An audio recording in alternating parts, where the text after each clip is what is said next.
Bonjour à chacun. Comment allez-vous?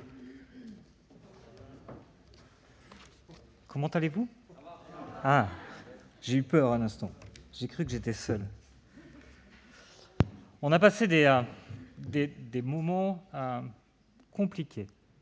Une fin d'année difficile et un début d'année peut-être encore plus difficile, avec la santé d'Aude notamment, qui était... Elle a souffert à un point où elle en criait dans son lit. Et c'était compliqué. Et c'était pas compliqué que pour ça, c'était compliqué parce que ça remettait aussi en cause notre foi. Mais en même temps, il y avait deux choses qui nous habitaient.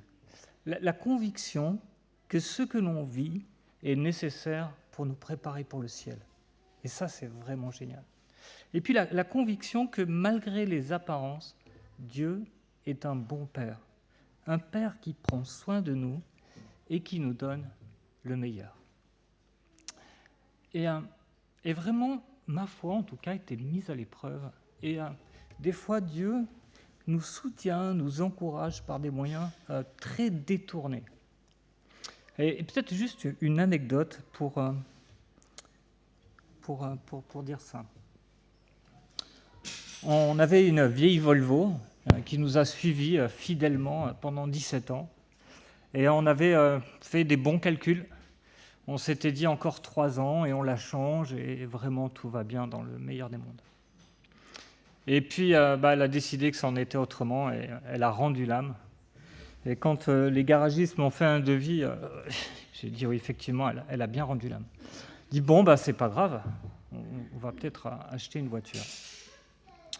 On commence à regarder pour acheter une voiture et effectivement, on trouve une voiture qui nous paraît convenable, etc.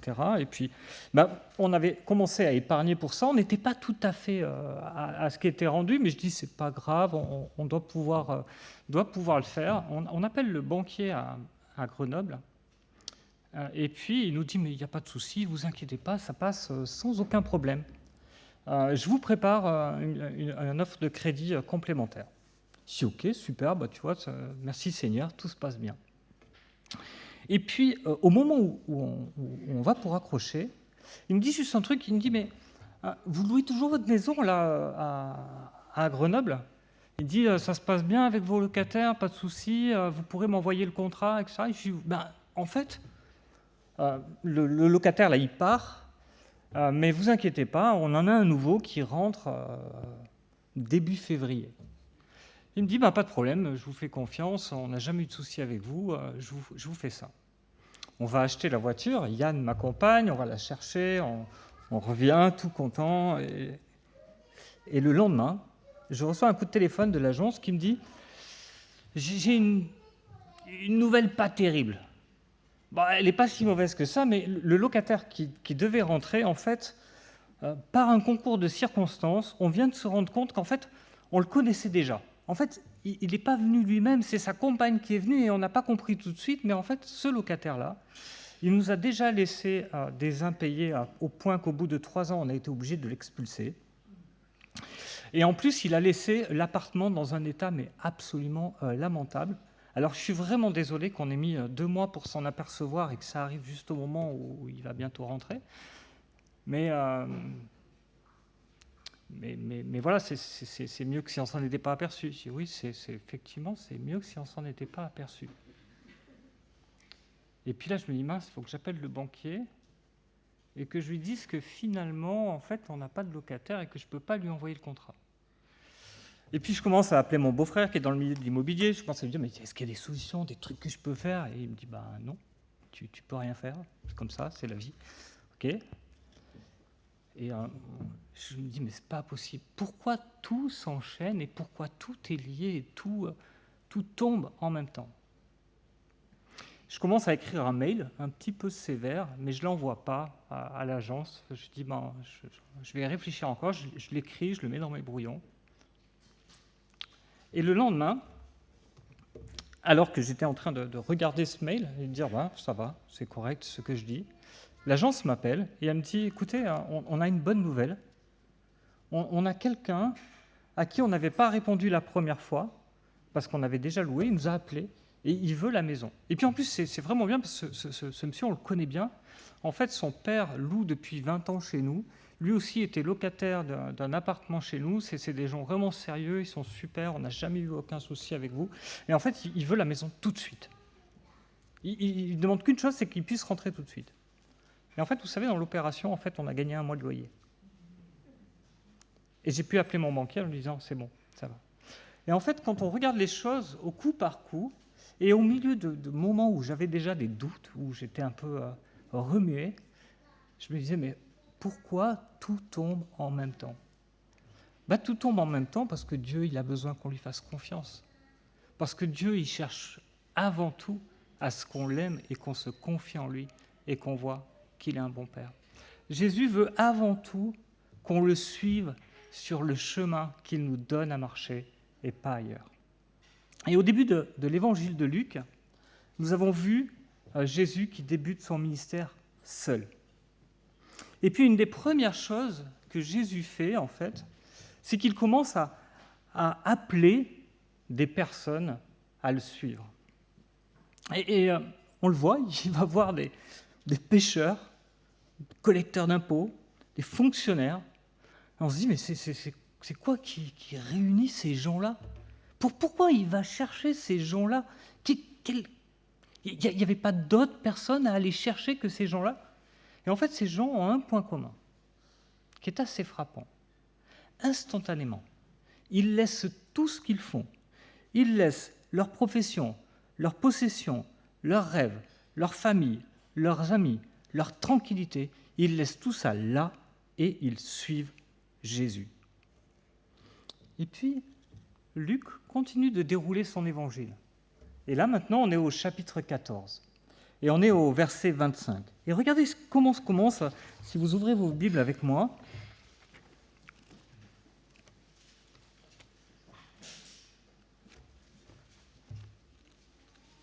Donc, dans l'évangile de Luc, au chapitre 14 et au verset 25.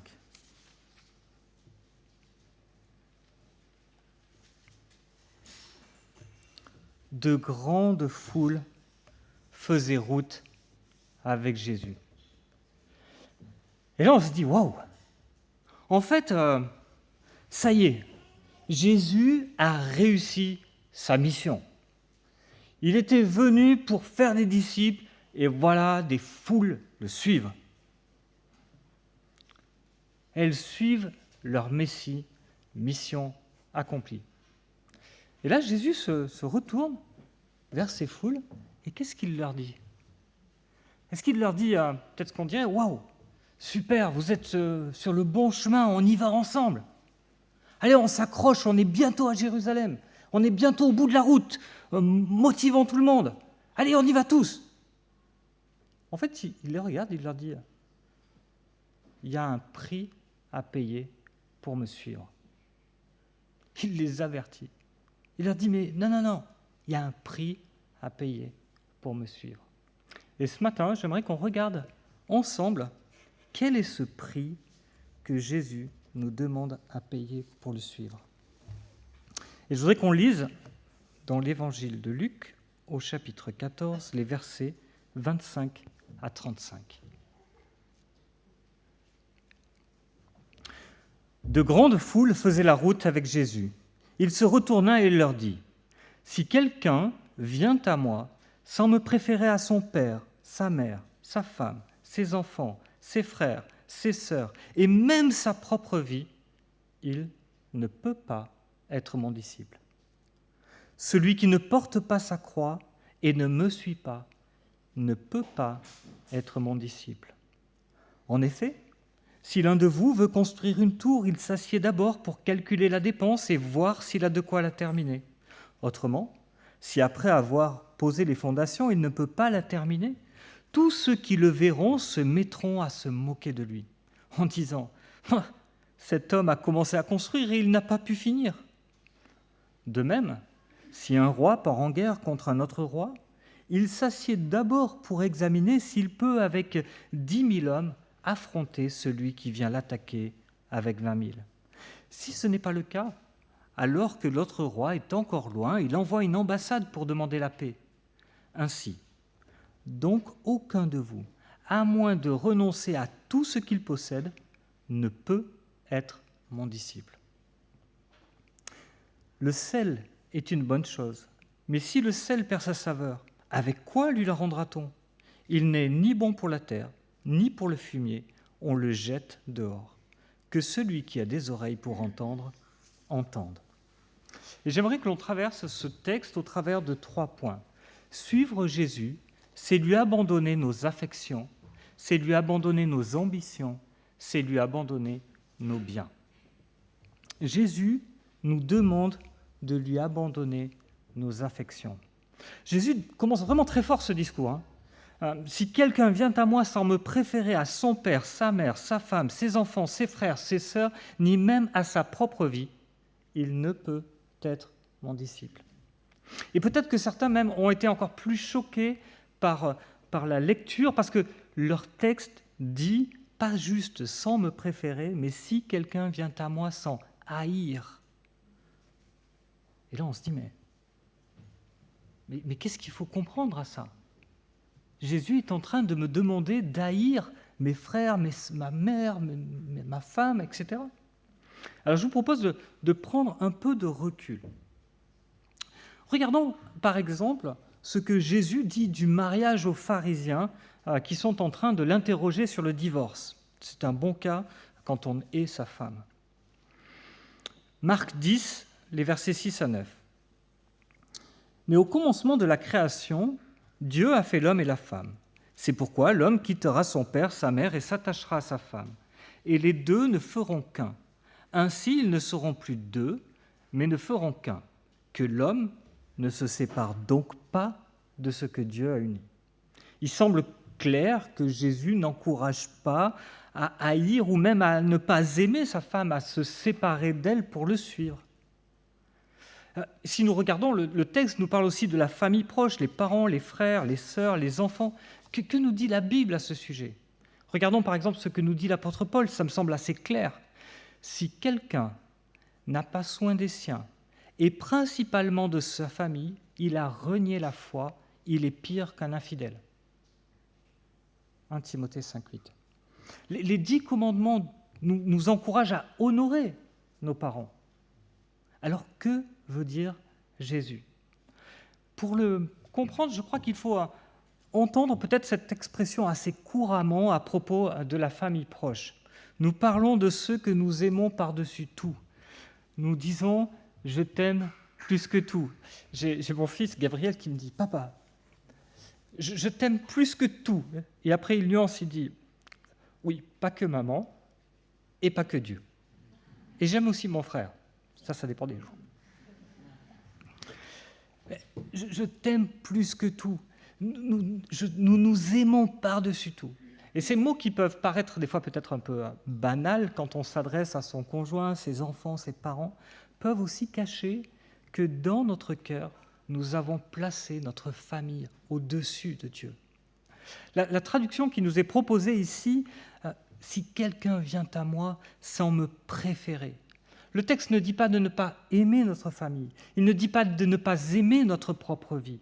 Il nous dit que suivre Jésus, cela veut dire de lui laisser la première place dans nos affections, dans toutes nos affections. Et en fait, Jésus n'est pas en train de dire quelque chose de nouveau, mais pas du tout. Prenez par exemple Deutéronome 6,5. « Tu aimeras l'Éternel, ton Dieu, de tout ton cœur, de toute ton âme, de toute ta force. » Dieu désire avoir une place unique dans nos vies. Il ne veut pas que nous ayons un cœur partagé entre lui et d'autres. Le livre de l'Exode nous dit que Dieu est un Dieu jaloux. Écoutez ça, Exode 20, les versets 4 à 5. « Tu ne feras point d'image taillée, ni de représentation de quelque chose qui sont en haut dans les cieux, qui sont en bas sur la terre et qui sont dans les eaux plus bas que la terre. Tu ne te prosterneras point devant elles, tu ne les serviras point, car moi, l'Éternel ton Dieu, je suis un Dieu jaloux. » Dieu est jaloux quand on donne à quelqu'un d'autre ce qui lui appartient. Dans ces versets, Dieu est en train de parler de gens qui font des idoles, qui se prosternent, qui adorent ces idoles, au lieu de lui donner un culte qui lui appartient à lui seul. La jalousie de Dieu est une sainte jalousie. Peut-être qu'un exemple pratique peut nous aider à comprendre qu'est-ce que cela veut dire. Si je vois un homme flirter avec mon épouse, j'ai raison d'être jaloux. Il est normal que je sois jaloux, car je suis le seul qui ait le droit de flirter avec mon épouse. Ce type de jalousie n'est pas un péché. C'est normal que l'affection de ma femme me soit réservée. La jalousie est un péché quand il s'agit de désirer quelque chose qui ne nous appartient pas. Quand nous plaçons dans nos cœurs quelqu'un au-dessus de Dieu, Dieu appelle cela de l'idolâtrie. L'idolâtrie, ce n'est pas d'aimer quelque chose de mauvais, c'est d'aimer quelque chose qui vient prendre la place de Dieu, c'est adorer la créature à la place du création, c'est de prendre un aspect de la création, comme ici la famille, et de le placer au-dessus de Dieu. Mais concrètement, qu'est-ce que ça signifie ? Peut-être une application pour les plus jeunes d'entre nous. Peut-être que justement, en ce moment, vous êtes amoureux, amoureuse. Peut-être que cette personne que vous aimez est plus précieuse à vos yeux que tout. Et c'est compréhensible. C'est quelqu'un de vraiment bien. Vous savez, c'est la personne qui finit vos phrases. C'est la personne qui est pleine de générosité, d'affection. C'est la personne qui vous écoute, qui vous comprend, qui vous accepte tel que vous êtes. Et c'est beau, l'amour. Mais avez-vous abandonné votre cœur à Jésus ? Si oui, votre premier critère sera que cette personne aime et suive Jésus. Pour que votre vie individuelle et votre vie de couple, dans cette vie-là, il est réellement la première place. Si vous avez abandonné votre cœur à Jésus, votre priorité pour cette personne-là sera que cette personne suive et aime Jésus. Et peut-être pour les plus grands, les parents, les grands-parents, vous avez, comme moi, des enfants, des petits-enfants, et ils sont merveilleux. C'est vrai, hein ? Aucun enfant n'est comme eux. Et lorsque vous parlez d'eux, vous ne tarissez pas d'éloges à leur sujet. Ils marchaient dès 6 mois, ils savaient lire et compter à 3 ans, il pesait 3,2 kg à sa naissance et il était beau. Et vos vies entières, vos choix tournent autour d'eux. Vous voulez leur donner le meilleur, un bon confort de vie, des loisirs, un bon enseignement. Vous voulez ce qu'il y a de meilleur pour eux. Et d'ailleurs, vous seriez prêt à tout sacrifier pour eux. Vous avez tant de projets pour eux. Vous voulez qu'ils vivent une belle vie, qu'ils s'épanouissent. Mais est-ce que vous avez abandonné votre cœur à Jésus ? Si oui, vous verrez vos enfants différemment. Vous les verrez comme des enfants qui ont avant tout besoin de la grâce de Dieu. Votre premier choix sera que vos enfants aiment et suivent Jésus. Vous prendrez du temps pour leur parler de celui que vous avez choisi et aimé en premier. Vous les aiderez à choisir leurs amitiés en fonction de cela. Vous les aiderez à choisir leurs activités, leurs études en fonction de cela.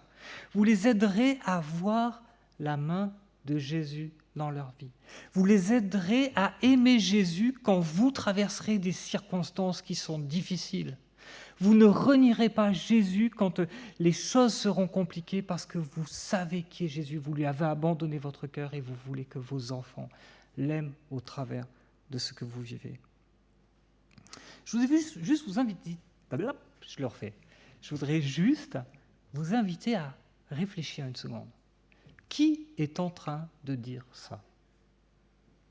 Qui peut bien être celui qui est en train de dire « si quelqu'un vient à moi sans me préférer à son père, sa mère, sa femme, ses enfants, ses frères, ses sœurs, et même à sa propre vie, ne peut pas être mon disciple ». Qui dit ça dans le texte ?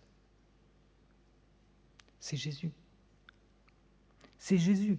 C'est ce Jésus qui nous appelle ce matin à le suivre. Ce Jésus est descendu du ciel. Il est venu à notre rencontre. Il était le Fils bien-aimé du Père.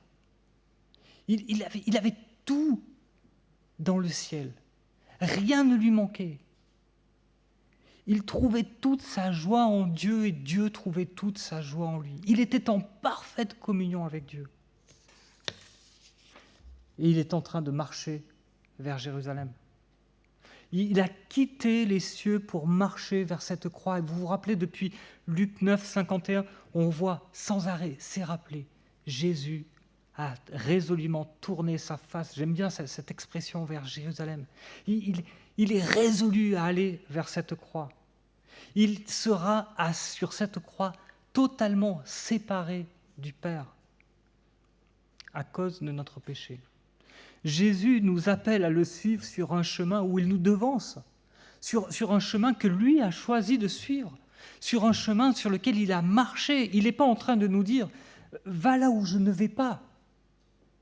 Il est en train de dire « viens avec moi où je suis déjà allé pour toi, parce que je t'aime au point que je suis capable, que je peux marcher vers cette croix, que je veux marcher vers cette croix ». Et cet amour touche nos cœurs. Et cet amour nous met dans une situation où nous avons tout à gagner à lui abandonner nos cœurs en retour. Il va transformer nos cœurs. Il va les changer radicalement. Et il change notre façon d'aimer nos conjoints, nos parents, nos enfants, nos frères, nos sœurs. Est-ce que nous avons abandonné nos affections? Est-ce que nous avons abandonné notre cœur à Jésus? Et Jésus poursuit, et il dit, mais pose une autre question, mais est-ce que vous m'avez aussi abandonné vos ambitions? Regardez, Jésus poursuit, il dit, celui qui ne porte pas sa croix et ne me suit pas ne peut pas être mon disciple. Et l'expression est au moins aussi choquante que la première. Il propose que chacun de ceux qui veulent le suivre porte leur croix. Lorsque quelqu'un est condamné, et notamment à mort, il y a toujours une possibilité de révision de son procès, peut-être une possibilité de grâce. Regardez Barabbas.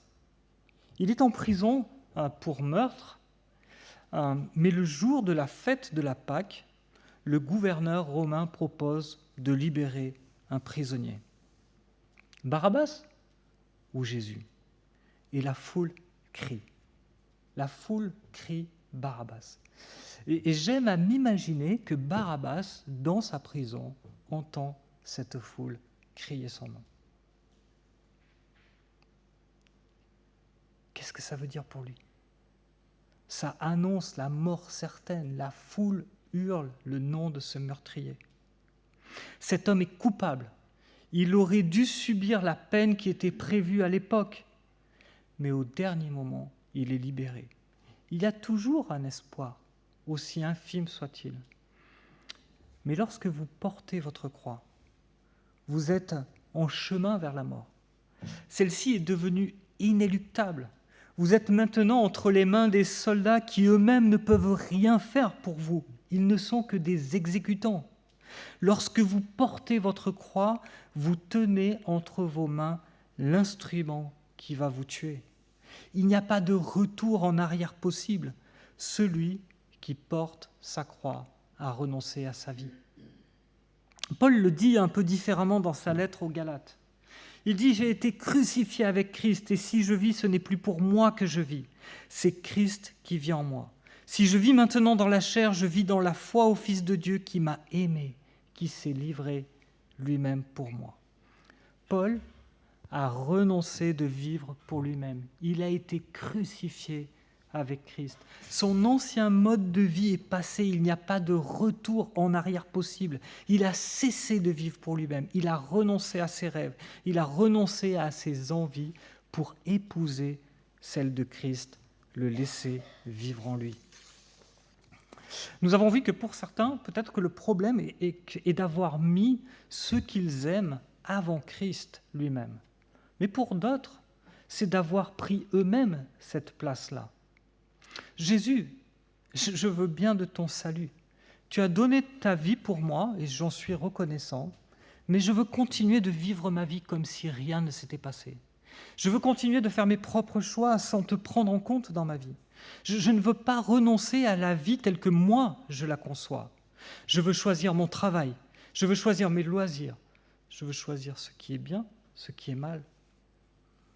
Je lisais il y a quelques jours cette expression « Ne rêve pas ta vie, vis tes rêves ».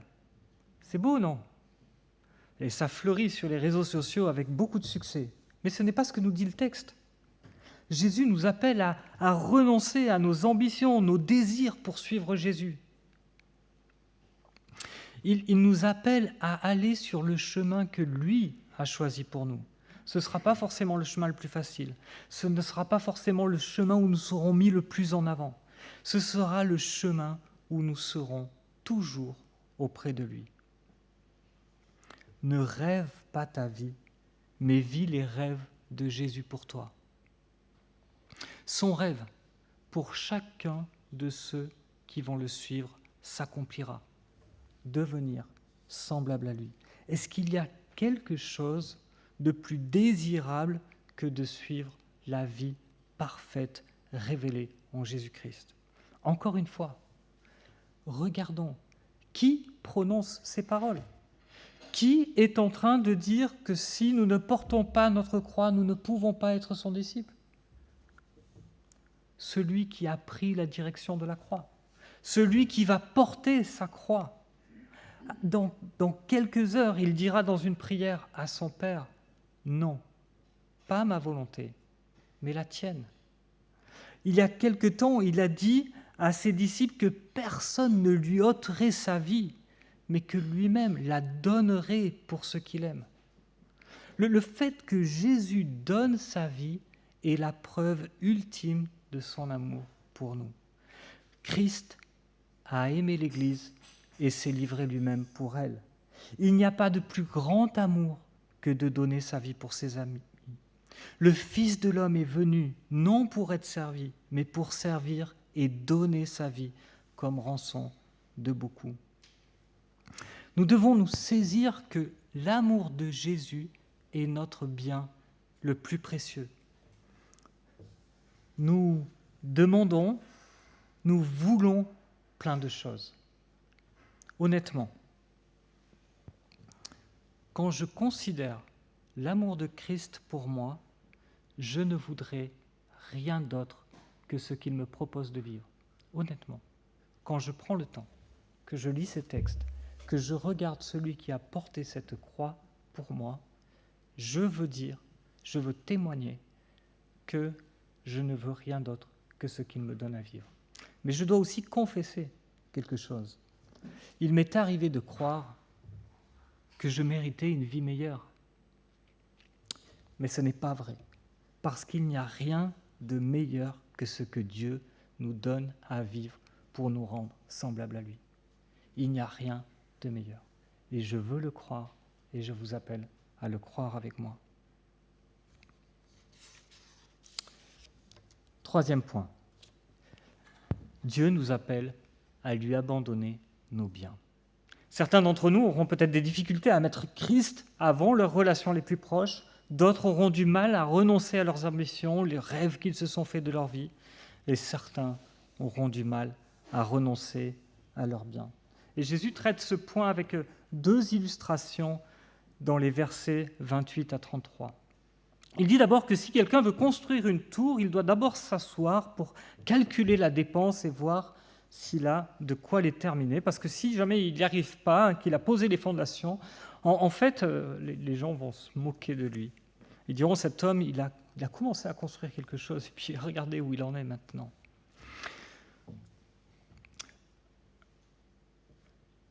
Cet homme que nous ne connaissons pas, au premier abord, semble plutôt prévoyant finalement.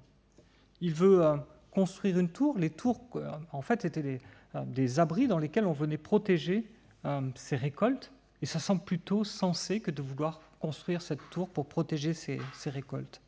Mais le texte est plein de si, en fait. Si l'un de vous veut construire une tour, si après avoir posé les fondations. Ainsi, dans notre premier exemple, Jésus montre que cet homme, s'il n'a pas bien calculé, avant de démarrer la construction, en fait, il va tout perdre. Il va perdre l'argent qu'il a investi dans les fondations, il va perdre la récolte qu'il ne pourra pas protéger, il va perdre son honneur, il perd la face devant tous ceux qui vont contempler cet ouvrage. Et puis ensuite, il propose cette seconde illustration de ce roi qui part en guerre. Et cette fois, nous avons un homme puissant, c'est un roi. Il n'est pas dans une attitude de protection de ses biens, mais de conquête de nouveau. Il veut partir en guerre contre un autre roi, mais à nouveau, notre texte est plein de si. Si un roi part en guerre contre un autre roi, il s'assied d'abord pour examiner s'il peut, avec 10 000 hommes, affronter celui qui vient vers lui avec 20 000. Si ce n'est pas le cas, alors il ferait bien de lui envoyer une ambassade pour demander la paix. Et dans ce deuxième exemple, Jésus nous montre que cet homme puissant, s'il n'a pas bien calculé avant de partir en guerre, il va tout perdre. Non seulement il ne va pas conquérir de nouveaux royaumes, mais en plus il risque de perdre le sien, son royaume et sa vie même.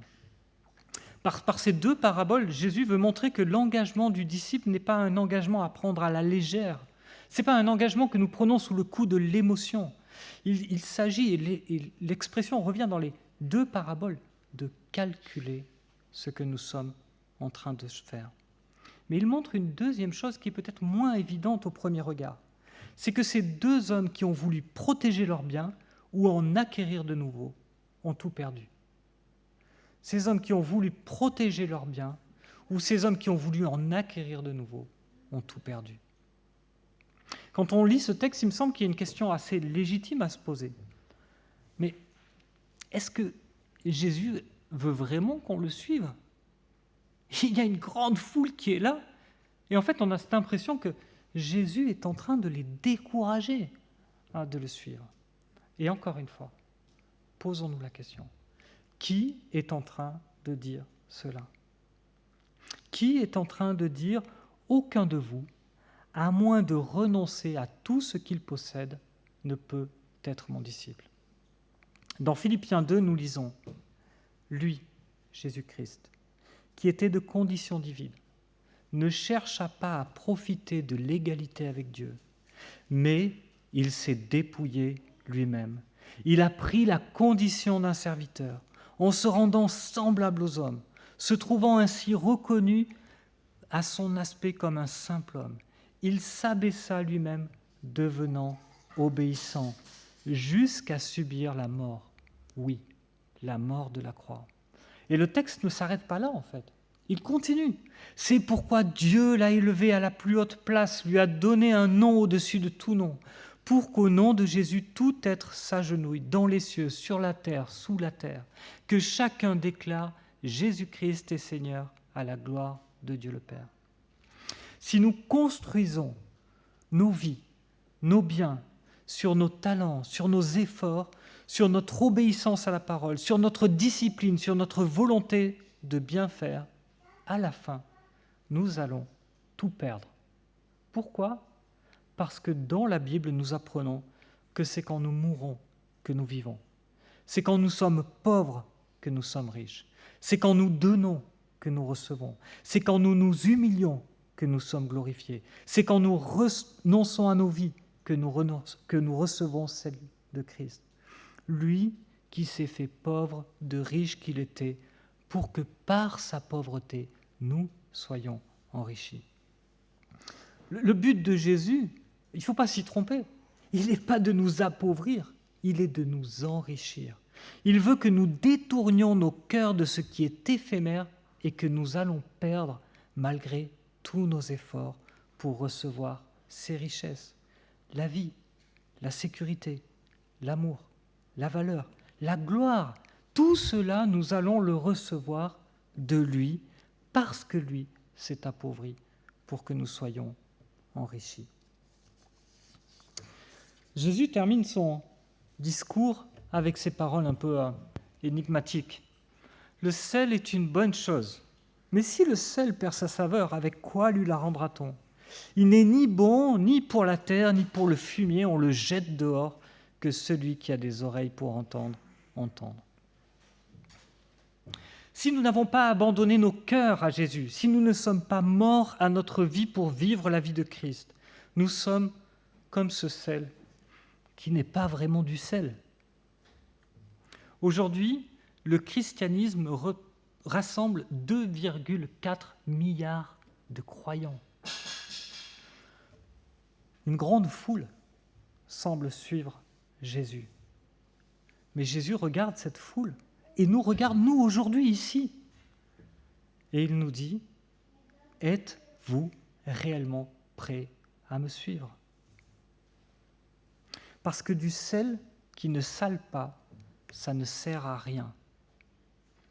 Celui qui n'a pas su renoncer à ses affections, à ses ambitions, à ses biens, a perdu sa saveur et on ne peut lui la redonner.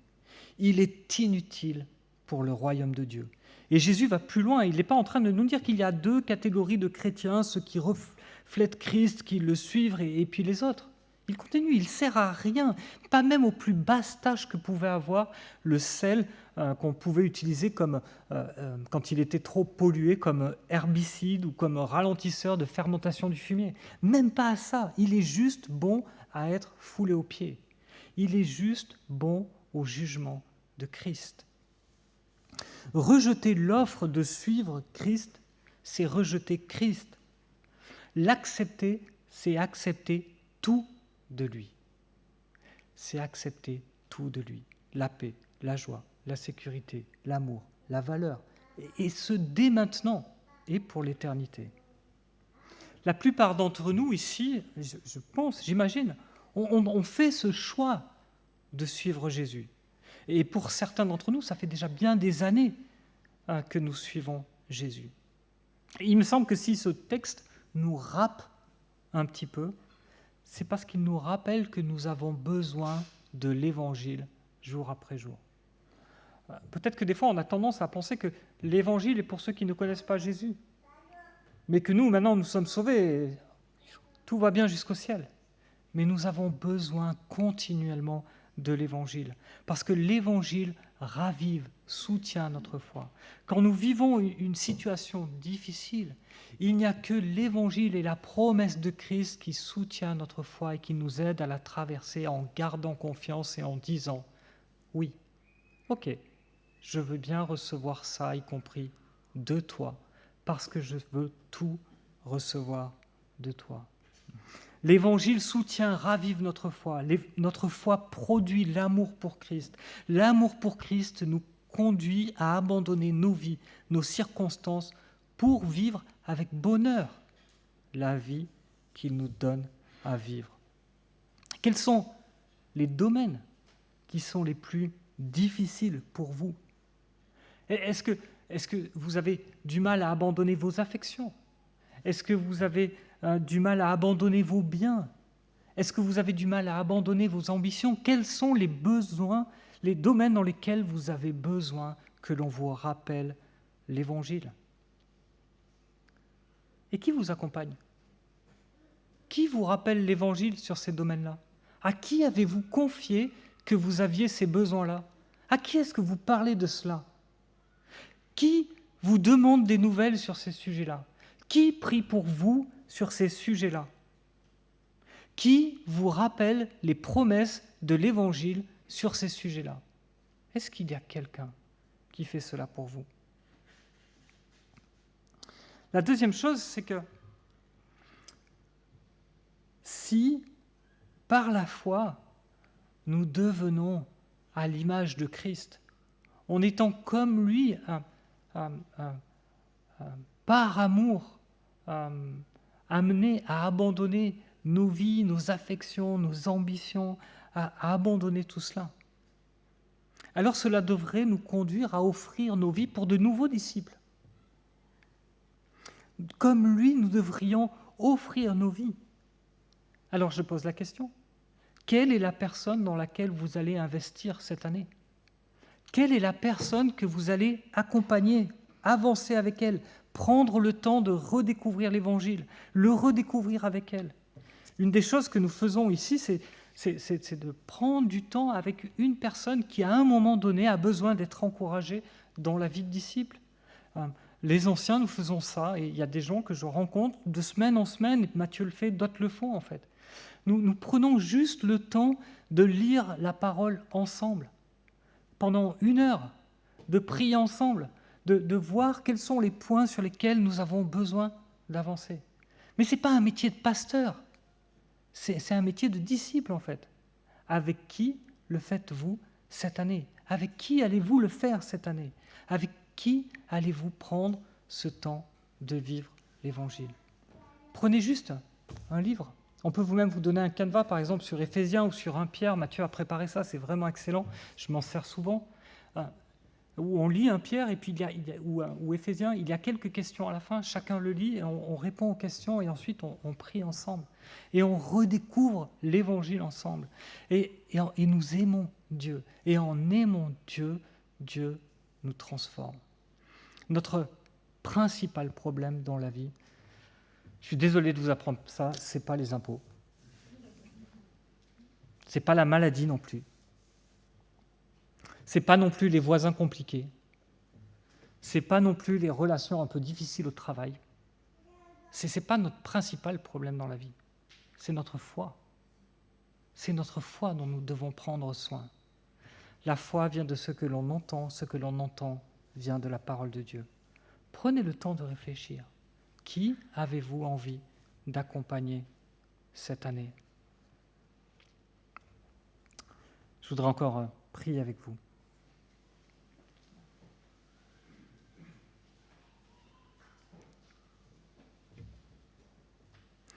Notre Dieu, notre Père, nous voulons te remercier parce que tu as envoyé Jésus-Christ sur cette terre pour venir à notre rencontre. Et nous voulons te remercier, Seigneur Jésus, parce que tu as accepté de prendre ce rôle-là, parce que tu as accepté de devenir homme, de t'humilier, d'abandonner le ciel où tu étais Dieu et tu es venu marcher comme un homme. Merci pour cette vie parfaite. Merci pour cette résolution ferme d'aller à la croix. Merci parce que devant toutes les tentations, tu n'as pas renoncé. Par amour pour nous, tu t'es laissé clouer sur cette croix. Et tu l'as dit, personne ne pouvait t'ôter la vie. Il fallait que toi, tu la donnes. Merci parce que rien ne t'a retenu. Et Seigneur, nous avons besoin que notre foi grandisse. Aide-nous à jour après jour grandir de ta parole, grandir dans l'Église, grandir en nous accompagnant les uns les autres pour apprendre à t'abandonner nos affections, nos ambitions, nos biens, pour devenir de plus en plus comme toi. Donne-nous aussi de voir autour de nous quelles sont les personnes que nous pouvons accompagner sur ce même chemin. Comment nous pouvons prendre le temps de lire la parole? Comment nous pouvons investir peut-être sur peu de gens comme toi tu l'as fait, mais investir dans une relation profonde, durable, dans laquelle nous avons un objectif clair, grandir en tant que disciples de Jésus-Christ. Seigneur, donne-nous dans cette journée, dans cette semaine, de réfléchir à cela. Travaille nos cœurs et que chacun d'entre nous puissions devenir des disciples qui faisons un disciple. Nous t'en prions dans le nom de Jésus-Christ. Amen.